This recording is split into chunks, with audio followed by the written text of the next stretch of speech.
Welcome to the channel. My name is Civil Guy, and today we're going to be learning how to 3D model. Yes, I know it's been a long time coming, and I've said this for quite some time, but yes, today is your lucky day if you've been waiting for this moment. We're going to be learning how to 3D model, not just anything, it's going to be a house, alright? If you're not into houses, then skip this video. With that being said, let's go ahead and get started. Okay, so when you open and launch the 3D program, you're going to notice a couple of things. You have a few buttons here. Guys, listen, I don't want to make this video too long, so I'm just going to go ahead and skim right through the basics.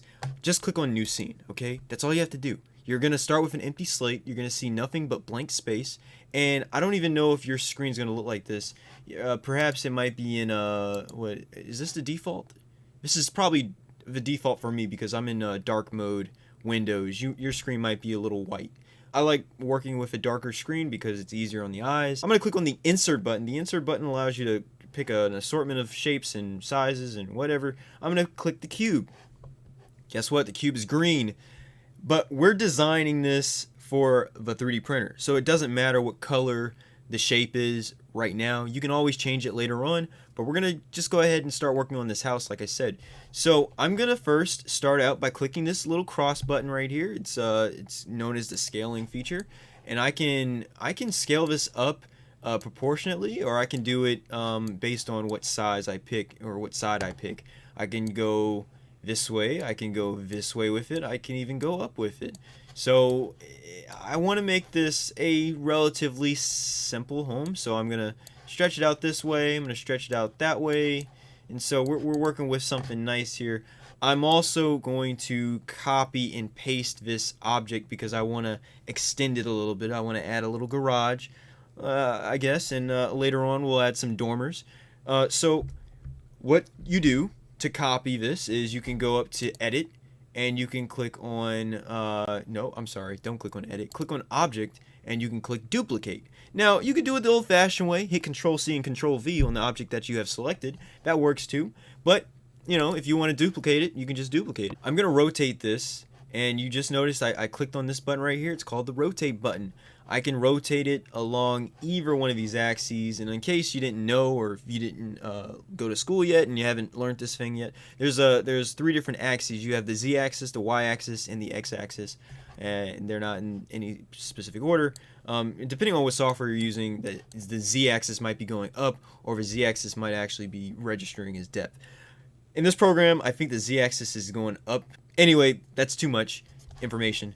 I'm going to go ahead and rotate this by just clicking this, and I'm just going to drag it like that. Oh, look at that. Look at that. And then if you click, or if you look at the numbers right down here, you'll notice that it says 90 for the yaw. Yeah, that's what that means. So if I wanted to rotate this again along a specific axis, I could just type in 180 degrees. It'll turn it basically back to how it was beforehand.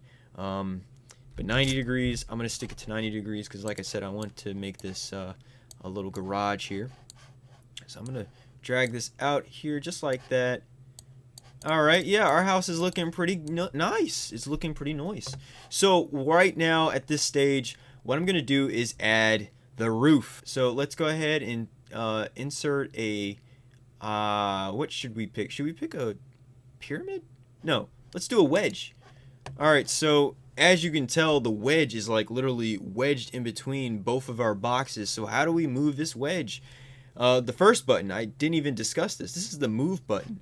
And Microsoft makes this software so easy. All you have to do is just click on these arrows. You got to hold it now, and then you just pull it up. There you go. I'm going to scale this. So I'm going to start from this edge right here. And I'm basically going to line this up. And the cool thing about this program is that it snaps the objects, so you're not having to do any guesswork here. It'll let you know when you've literally crossed the point of no return or whatever. So I'm gonna overhang it just a little bit because in the real world roofs overhang, right? Unless you live in one of those sheds or something. Anyway, I'm gonna go ahead and scale this out this way. Look at that, folks. Look at that. Admire it. Okay, and now I'm gonna extend it this way as well. And I want my roof to be a little more pitched higher, so I'm still holding down the scale feature, so you want to scale that up a little higher just like that. There you go. There you go. And now I'm going to That's pretty decent. That looks pretty decent right there. Now what I'm going to do is I'm going to duplicate this object again, and I'm going to rotate it. And you can type in 90 degrees for the yaw, or you can just rotate it like I just did. The program, again, it's going to do a great job of snapping it in there for you, so you don't have to do a whole lot of heavy lifting yourself. All you have to do is just admire the work. Now you can just rotate. All I'm doing is I'm just left clicking in, you know, the blank space area, and I'm just moving the camera angle around. I'm just going to go ahead and bring these sides in just like that. All right, we're getting closer now. It's looking like something. We still got to clean it up a little bit, but you know, you guys are getting the rough idea of how to do this. All right, so for the garage part, you know, we're gonna actually scale this down a little bit more because it looked kind of weird when you have that line crossing over that top line. So this is actually looking like a really nice looking house. Okay, so what we're gonna do now is we're gonna clean up the triangle part right here. Okay, we want the house to look real, and the way you do that is you add a little soffit, maybe a little fascia. So all I'm gonna do is duplicate this object again, and I'm gonna bring this down, the scaling. I'm gonna move this object in here just like that. I'm gonna zoom in a little bit. I'm gonna drop this down to right about there. That looks pretty decent. What do you think?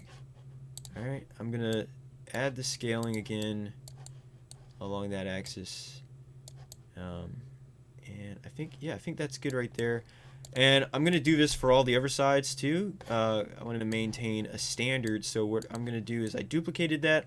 I had it snap on that other object there, and now I moved it on this side, and basically I'm just lining it up with this green wall here. There we go. And I'm gonna click on both of these. I'm gonna hit group. I'm gonna go to edit, and guess what? I'm gonna subtract that. Look at that, guys. I'm gonna deselect everything else. Okay, look at that. So now what we have the fascia board, and now we have the soffit. Now, what about the bird box? Don't we need bird boxes? Whoa, slow your roll now, folks. Alright, so we have this piece right here. We're gonna bring it down again like we did the last piece. You know, just eyeball. It doesn't have to be perfect, guys. This is, I mean, unless you're trying to be a perfectionist, like, you don't have to make this look exactly like your house or whoever's house I'm designing. I'm sorry. This is just what's on the top of my head right now. Alright, I just copied and pasted it. Now I'm moving it on this side. When you're selecting items in 3D Builder, you don't have to hit the control button to select multiple items. All you have to do is just left click on every single item you want to select, and then if you want to deselect certain items, just left click on those items again. That's all you have to do. They make it so easy, guys. If we want to subtract things all at once, you have to group them. Either that or you have to merge them. But right now I don't want to merge anything. I just want to group these and then subtract them. And guess what? We are left again with you know, a very nice looking home here. Like, I know it's very what's the word I'm looking for? Very basic, right? But you know, some people like homes like this. I'm gonna raise the pitch of the house again because I did mention I want to add dormers. And for a house that small, it would look kind of weird to have dormers. So right now, to make life easier, guys, this is all it is. It's just a bunch of copying and pasting. I'm going to select the garage, right? I'm going to select the garage, and I'm going to group it, and I'm going to duplicate that. So I'm going to go to Object, Duplicate. Guess what? We have another garage. Dormer is a smaller, like, sized... You'll get what a dormer is in a second. Me showing you the whole thing is going to be a lot better than me explaining it. So I'm going to make the dormer a little bit smaller this way. I'm going to ungroup it for just a minute because and deselect everything because I want to stretch this down a little bit more and I want to raise everything else up. So I'm going to select everything again, hit group, and we're going to extend this up higher. Yeah, some houses have dormers on both sides. There's nothing wrong with that. Alright, and let's say I want more than just one dormer. I'm gonna scale this down just a tidbit because I really want to have the proportions looking decent, right? I might have to scale it out this way. That's the wrong way. I'll bring the scaling out that way a little bit. Maybe a little bit more. And I want it centered. That should be good right there.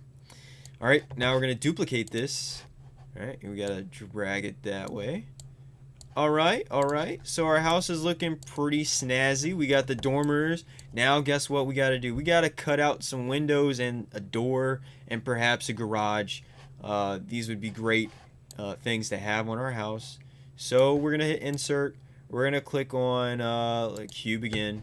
We're gonna have to move this out of the way here. And we're gonna add some windows. I think I want like 3 windows in the front. As a matter of fact, we're gonna add just one more dormer, because why not? Why not? All right, so we have 3 dormers on the roof here now,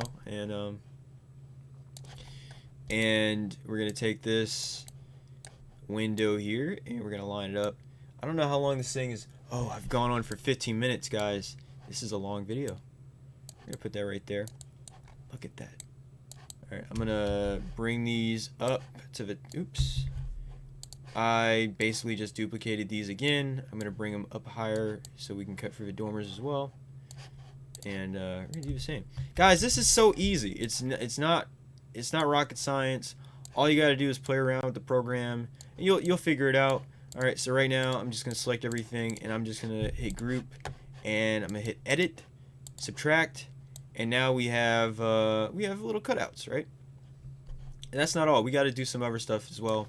I'm gonna go in here and add a little garage door here, because why not? Why not add a garage door? That's what we want, guys. That's what we want. And we're gonna hit insert. We're gonna insert a cube. We're gonna bring this up to the front, and we're gonna elongate that. Bring it over just a bit, and we're gonna go down. Nope, I didn't mean to go down. I was trying to go over. Yeah, there we go. All right, that's gonna be our garage right there. Very small home, very quaint. I think it's gonna look nice. All right, so that's our garage. So guys, guess what? We're almost done with our house. I feel like stopping here because there's so much else we can do with this, but I want to do this in a part series. So the next time we go over this model, we're gonna actually hollow out the inside, maybe add a chimney, maybe add some details to the roof like shingling or whatnot, perhaps a brick pattern around the walls. One thing I didn't mention when we were doing all of this is that you want to have an idea in your brain of what you want to model. For some folks, it's easier if you just sit down with a sheet of paper, draw out your designs first, and then try to replicate it on the computer. It's so easier that way because you don't deviate like I just did with like adding dormers or adding windows or doors or whatever. You could just stick with the script and it would make life a whole lot easier for you. So with that being said, thank you guys so much for watching, and I hope this actually showed you guys something that you probably didn't know beforehand. This program is free. It's on the Windows store or Microsoft store. I can't remember whatever it's called, but you can pick it up for free, and it's absolutely easy to use. And I'm gonna go ahead and wrap up here. Have a good one, and I'll see you civilians next week.